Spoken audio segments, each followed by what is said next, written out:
I don't agree with either of you about this dream. Your theory," he added, looking at Allan with a smile, "we have disposed of already. The supper that you can't digest is a supper which has yet to be discovered. My theory we will come to presently. Your friend's theory claims attention first." He turned again to Midwinter, with his anticipated triumph over a man whom he disliked a little too plainly visible in his face and manner. "If I understand rightly," he went on, "you believe that this dream is a warning, supernaturally addressed to Mr. Armadale, of dangerous events that are threatening him, and of dangerous people connected with those events whom he would do wisely to avoid. May I inquire whether you have arrived at this conclusion as a habitual believer in dreams, or as having reasons of your own for attaching especial importance to this one dream in particular?" "You have stated what my conviction is quite accurately," returned Midwinter, chafing under the doctor's looks and tones. "Excuse me if I ask you to be satisfied with that admission, and to let me keep my reasons to myself." "That's exactly what he said to me," interposed Allan. "I don't believe he has got any reasons at all." "Gently, gently," said Mr. Hawbury. "We can discuss the subject without intruding ourselves into anybody's secrets. Let us come to my own method of dealing with the dream next. Mr. Midwinter will probably not be surprised to hear that I look at this matter from an essentially practical point of view." "I shall not be at all surprised," retorted Midwinter. "The view of a medical man, when he has a problem in humanity to solve, seldom ranges beyond the point of his dissecting knife." The doctor was a little nettled on his side. "Our limits are not quite so narrow as that," he said. "But I willingly grant you that there are some articles of your faith which we doctors don't believe. For example, we don't believe that a reasonable man is justified in attaching a supernatural interpretation to any phenomenon which comes within the range of his senses, until he has certainly ascertained that there is no such thing as a natural explanation of it to be found in the first instance." "Come, that's fair enough, I'm sure!" exclaimed Allan. "He hit you hard with the dissecting knife, doctor, and now you have hit him back again with your natural explanation. Let's have it." "By all means," said Mr. Hawbury. "Here it is. There is nothing at all extraordinary in my theory of dreams. It is the theory accepted by the great mass of my profession. A dream is the reproduction, in the sleeping state of the brain, of images and impressions produced on it in the waking state, and this reproduction is more or less involved, imperfect, or contradictory, as the action of certain faculties in the dreamer is controlled more or less completely by the influence of sleep. Without inquiring further into this latter part of the subject, a very curious and interesting part of it, let us now take the theory, roughly and generally, as I have just stated it, and apply it at once to the dream now under consideration." He took up the written paper from the table, and dropped the formal tone, as of a lecturer addressing an audience, into which he had insensibly fallen. "I see one event already in this dream," he resumed, "which I know to be the reproduction of a waking impression produced on Mr. Armadale in my own presence. If he will only help me by exerting his memory, I don't despair of tracing back the whole succession of events set down here to something that he has said or thought, or seen or done, in the 24 hours or less which preceded his falling asleep on the deck of the timber ship." "I'll exert my memory with the greatest pleasure," said Allan. "Where shall we start from?" "Start by telling me what you did yesterday, before I met you and your friend on the road to this place," replied Mr. Hawbury. "We shall say you got up and had your breakfast. What next?" "We took a carriage next," said Allan, "and drove back from Castletown to Douglas to see my old friend Mr. Brock off by steamer to Liverpool. We came back to Castletown, and separated at the hotel door. Midwinter went into the house, and I went on to my yacht in the harbor.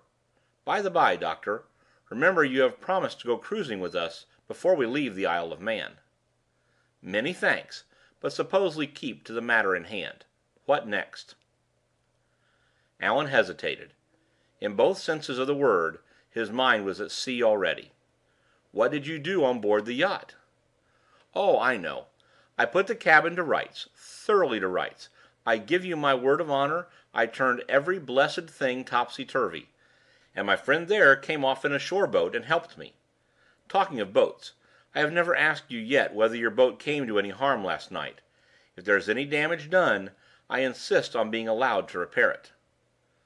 The doctor abandoned all further attempts at the cultivation of Allan's memory in despair. "I doubt if we shall be able to reach our object conveniently in this way," he said.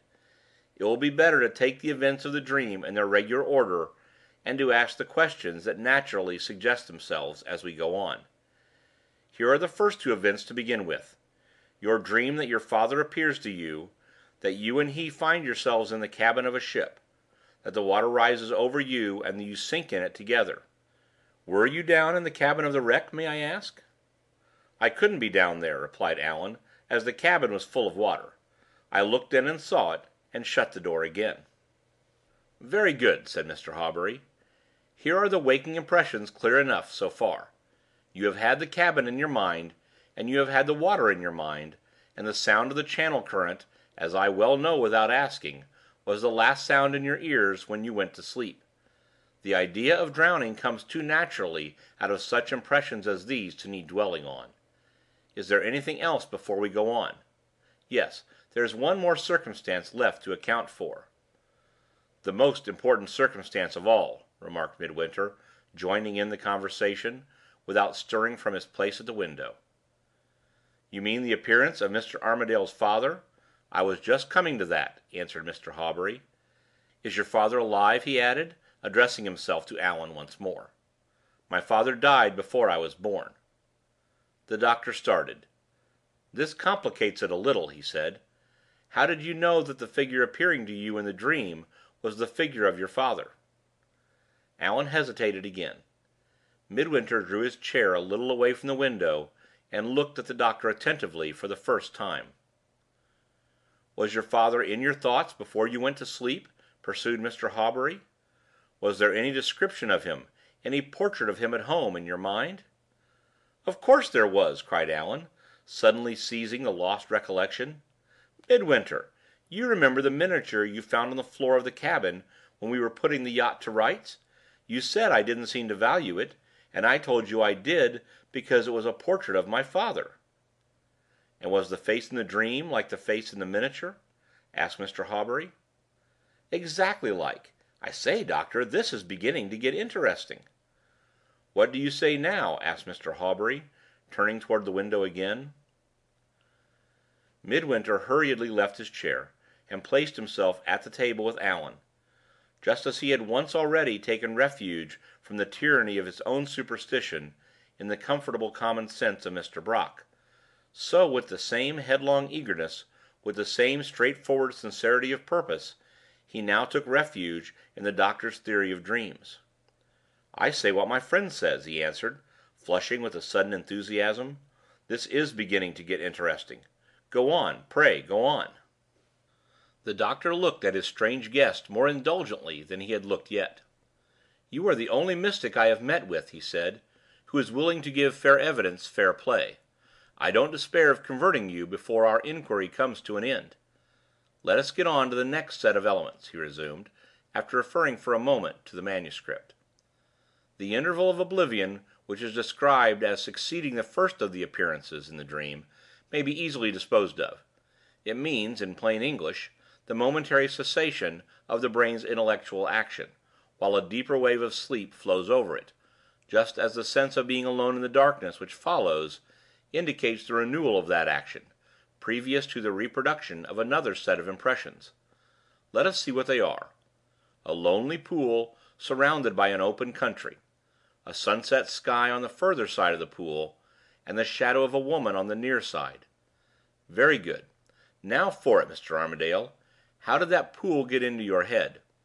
The open country you saw on your way from Castletown to this place, but we have no pools or lakes hereabouts, and you can have seen none recently elsewhere, for you came here after a cruise at sea. Must we fall back on a picture, or a book, or a conversation with your friend?" Allan looked at Midwinter. "I don't remember talking about pools or lakes," he said. "Do you?" Instead of answering the question, Midwinter suddenly appealed to the doctor.